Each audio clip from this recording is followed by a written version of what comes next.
Hi అండి, నమస్తే. నేను మీ వందన. మా వారికి క్యాబేజీ అంటే అస్సలు నచ్చదనమాట. కానీ ఆయనకు నచ్చేలాగా నేను ఈ విధంగా చేశానండి. చాలా మెచ్చుకున్నారు. ఆయన నేను కట్ చేసేటప్పుడు చూశారు. ఆయన నాతోని ఏం చెప్పారంటే, "నేను నా కళ్ళతోని చూశాను కాబట్టి నువ్వు క్యాబేజీ కర్రీ చేశావు. ఇది క్యాబేజీ అని నాకు తెలిసింది. లేదంటే నాకు అస్సలు తెలిసేది కాదు. చాలా బాగుందని మెచ్చుకున్నారు. నా కడుపు అన్నం తినకపోయినా నిండిపోయిందనమాట. అంత సంతోషంగా అనిపించింది.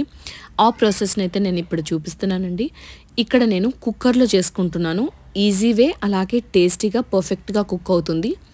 కుక్కర్ని ఇలా స్టవ్ పైన పెట్టేసుకొని ఆయిల్ వేసుకొని దాంట్లో కొద్దిగా జీలకర్ర అలాగే కరివేపాకు వేసి వేయించుకోవాలండి.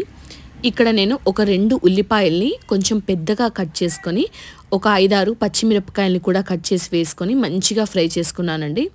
ఇవన్నీ ప్రాపర్గా వేగిన తర్వాత దీంట్లోకి పసుపు అలాగే అల్లం వెల్లుల్లి పేస్ట్ కూడా వేసి పచ్చిదనం పోయేంత వరకు మంచిగా వేగించుకోవాలి. ఇదంతా వేగడానికి ఒక 5 నిమిషాలు టైం పడుతుంది కాబట్టి ఆలోపు నేను క్యాబేజీని చాలా చిన్నగా తరుక్కున్నానండి. మా వారికి అది క్యాబేజీ అని తెలియకూడదు అని చెప్పి అలా నేను చిన్నగా తరిగానమాట. దాంట్లోకి వాటర్ అలాగే కొద్దిగా ఉప్పు వేసి ఒక 10 నిమిషాలు ఉంచేసిన తర్వాత 2 సార్లు కడిగి ఇప్పుడు ఆ క్యాబేజీని నేను వేగిన ఉల్లిపాయ మిశ్రమంలో వేసి ఒక 5 నిమిషాలు ఫ్రై చేసుకోవాలండి.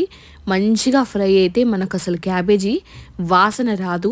చాలామంది కొన్ని కూరలు తినకుండా ఉండడానికి దాని నుంచి వచ్చే స్మెల్లే మెయిన్ కారణంగా ఉంటుందండి. సో ఆ స్మెల్ రాకుండా మనము ఏం చేయగలుగుతాము అంటే మంచిగా ఫ్రై చేయడం, లేదా ఉప్పు, పసుపు, వెనిగర్ ఇలాంటి వాటిలలో వేసి కడగడం వల్ల, నిమ్మకాయతో వేసినా కూడా వాసన రాదండి నాన్ వెజ్ వంటలకు కూడా.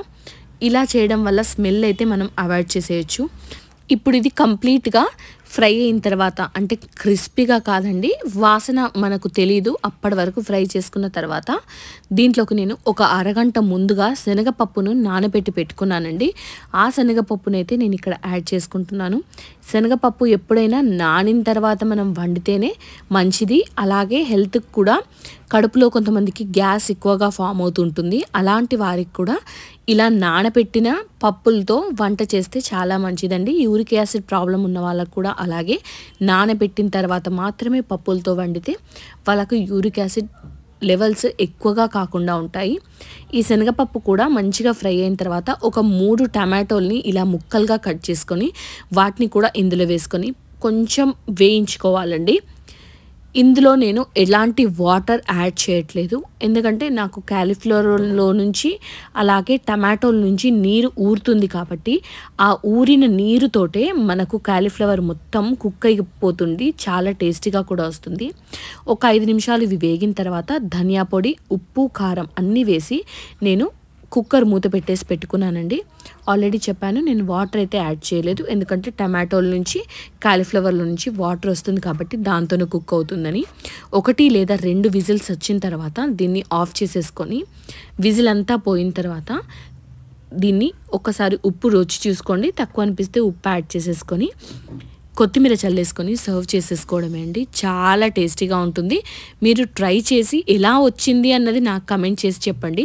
అప్పుడే నాకు చాలా సాటిస్ఫైడ్గా అనిపిస్తుంది. అలాగే మీకు ఈ వీడియో ప్రాసెస్ అంతా నచ్చితే ఒక లైక్ చేయండి. క్యాబేజీ ఇష్టం లేని వాళ్ళకు ఈ వీడియోని అయితే షేర్ చేసి వాళ్ళని క్యాబేజీని కూడా తినమనండి. చాలా బాగుంటుంది. మిగిలిన వీడియోలన్నా చూసి అవన్నీ నచ్చితే నా ఛానల్ని సబ్స్క్రైబ్ చేసుకోండి. Thanks for watching.